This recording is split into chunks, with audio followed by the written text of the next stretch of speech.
मेरी तकरीबन 1 साल पहले गुफ्तगू हो रही थी एक दोस्त के साथ जो कि यूरोप में होता है।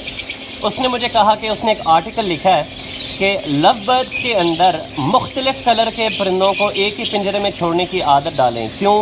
लव बर्ड जब अपना पार्टनर पसंद करता है, फॉर एग्जांपल आपके पास एक कॉलोनी है अल्बिनो रेड आइज की या अल्बिनो ब्लैक आइज की, अगर एक परिंदे ने सारी ज़िंदगी सिर्फ वाइट परिंदे को ही देखा है तो बसा औकात ऐसे होता है कि वह दूसरे परिंदे की तरफ मैलान यानी उसके वो मलाई नहीं होती, यानी it won't get attracted to that bird. तो आप अभी से आदत डालें, जब भी आप बर्ड्स को छोड़ें तो कोशिश करें मुख्तलिफ रंग के हिसाब से बर्ड्स को छोड़ा जाए कॉलोनी में, ताकि जब आप बाई फोर्स या कोई नेचुरल पेयरिंग करना चाहें तो आपका बाई फोर्स वाला पेयर बन सके, एक दूसरे की तरफ उनको अट्रैक्शन हो।